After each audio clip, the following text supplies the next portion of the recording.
Hello, my name is Trisha. Welcome to my channel, Career Clinic with Trisha. It's so good to have you here once again.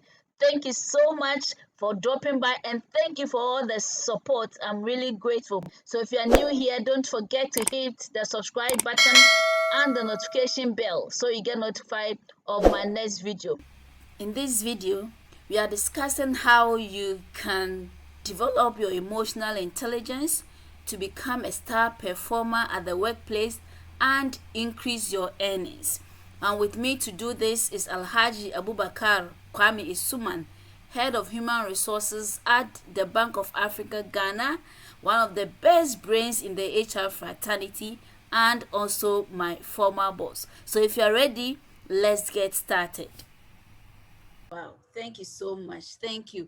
So now we are very clear in our minds how important emotional intelligence is, not only to our careers, but also our businesses, our lives in general.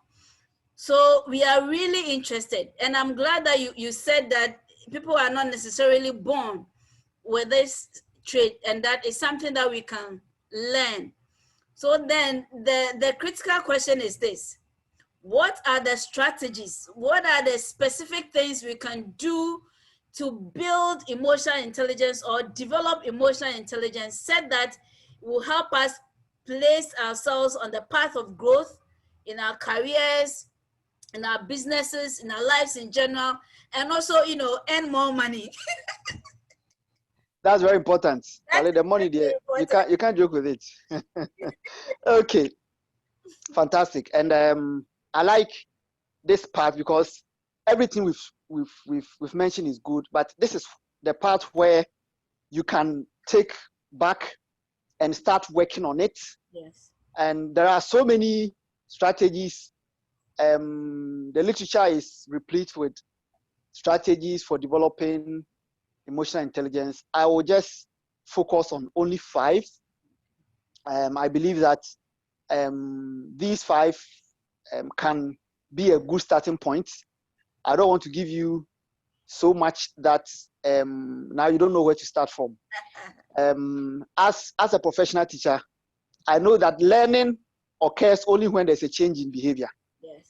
So if after this session you are able to work on these 5 strategies I'm going to talk about, and something changes in you from what you have been doing in the past, then I'll be fulfilled and I'll know that this session was not in vain and that we have learned something from it.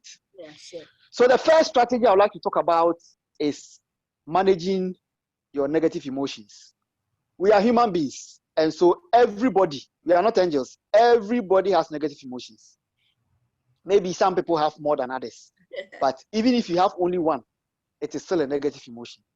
And we must learn how to manage our negative emotions, because when you do that, it reduces, when you're able to manage and reduce your negative emotions, it helps you not to be overwhelmed. And then also, it doesn't, everybody has a point where they can be, they will tip over the edge. When you're able to proactively manage your emotions, you don't get to the point where you can tip over the edge. So for example, if you know that when you are angry and you speak, you end up saying words that are harsh. I learned from a wise person that when you're in that state, just put water in your mouth and be swirling the water around, until such a time that you can, you are composed enough to speak words that are not harmful. So then you can either drink the water or you can spill it out and then you can speak. Some people will go and sit at the beach and just watch the waves. It calms them down. So you must know yourself. Yeah. Know the triggers that will set you off. And once those triggers start, proactively manage them so that you don't get to the point where now you become a weapon of mass destruction. Okay, so yes, so point number 2, be mindful of your vocabulary. Hey. You know, here, and I use the word vocabulary for a reason. You see, if you have a wide array of vocabulary, you can choose which word to use in a particular case that will not be seen as offensive, even though maybe the words are synonymous, they mean the same thing, but you always have the words, and you can use the words that is most appropriate, in every situation. So we need to know that words are important. Words matter. What you say or your words can either escalate matters, or they can diffuse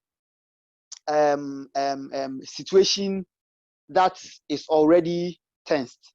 So it's important that we are able to manage our emotions and manage what we say. So yes, so I was talking about the fact that we need to be mindful of our vocabulary. Words matter. Yeah. So you need to focus on being a very strong and excellent communicator, so that you use the right words at the right time. People with high emotional intelligence are able to use the right words at the right time. So that's the second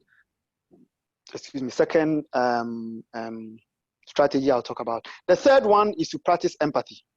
Okay. You see, empathy is what will help you to put yourself in the shoes of another person. So, and I like to give this example. A team member calls you and tells you that they are running late because their child isn't feeling well. What do? Do you, yes, and maybe this team member has an input that you need for a crucial meeting you have that morning. But how do you handle the situation? You can choose to become upset that the team member has let you down, but nobody prays for their child to get sick. And so if you were in the shoes of that team member, you'll be thinking that, why is my boss angry at me? Am I the one who asked my child to be sick this morning? And so the team member will feel some resentment that you don't care about their well-being, and all you care about is the work they do for you. And so it's important we practice empathy, because when we do that, we focus on others and walking in their shoes. When we do that, we are not making excuses for unacceptable behavior, but what we are doing is that we are saying that everybody has issues. So maybe that day it was your team member whose child wasn't well. Another time, you can find yourself in a situation even worse than that team member was in, and you will expect that those higher up than you will empathize with you. So we need to know that we should practice empathy. Empathy is one key thing you need to be able to have a high emotional intelligence level. The fourth one is to know your stresses. So what are the things that stresses you? You must know. Some of us, when we are hungry, it is said that a hungry man is an angry man. So if you know that when you are hungry, your fuse is short, make sure you always have something around you, some snack, some nimbles that you can put in your mouth and drink water on top of, so that you will not go hungry and your food is not ready and you have to vent on somebody. So know what stresses you. If you know that, like me, when I'm looking for information and I can't find, I get stressed out. And so I organize my information. If you come, the way I organize my things on my desk, how I organize my information that I store in my computer. If I want something that I stored 10 years ago, I can retrieve it within seconds or minutes and give it to you, because I know myself. I don't want to be stressed out. And so I make sure I organize things. I always tell my team members that I am lazy. And my laziness is like that if I do one thing, I've done this thing, maybe I built something, I don't want to go over and rebuild it. And so I build it into a template such that I don't always have to go back, because it's monotonous for me. It makes me, that might put me off from even doing the work. And so I manage myself such that I will not be in a situation where I am stressed out because I am doing the same thing over again. So for example, when I'm typing, I like to save as I go along, because one thing that stresses me out big time is when I type, especially when I'm writing and I have racked my brains and pushed my thoughts together, and myself, I'm happy with what I've done. And let's say my computer, maybe the battery goes off and then I lose my work and I have to go over and write it again. It is the number one stress for me. It's So, so once you know that, be proactive and work on things that will help you avoid such stress from happening. And so what I would say is that, man or woman, know thyself. The last but not the least is you should try to bounce back from your adversity. As humans, we face challenges all the time. Some of them are severe, some of them are very serious, like losing a loved one, or having an obstacle or a hindrance in what you are doing. We face challenges all the time. Our ability to bounce back as fast as possible helps, or is determines, or is a pointer to our emotional intelligence. We need to know that whatever state we are in, people around us feel or suffer it. If it's the home, if you are moody, your children, your spouses will suffer it. If it's at work and you are not smiling, you are, especially if you are a team leader and you come to work and your face is not welcoming, your team members wouldn't want to come to your office.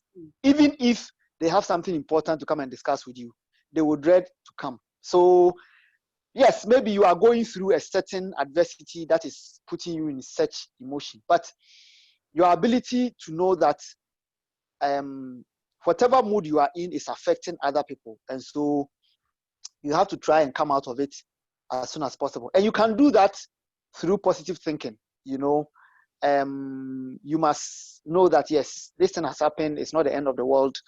You must be optimistic about life, see the glass as half full rather than half empty. So such positivity is what will help you come out of your adversity a bit faster. Thank you so much for watching.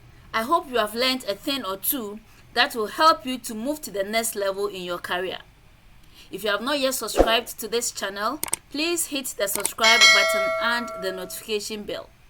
If you have already subscribed, please like this video and share it with your family and friends. Until I see you again, keep preparing for your dream job and your career advancement. Bye.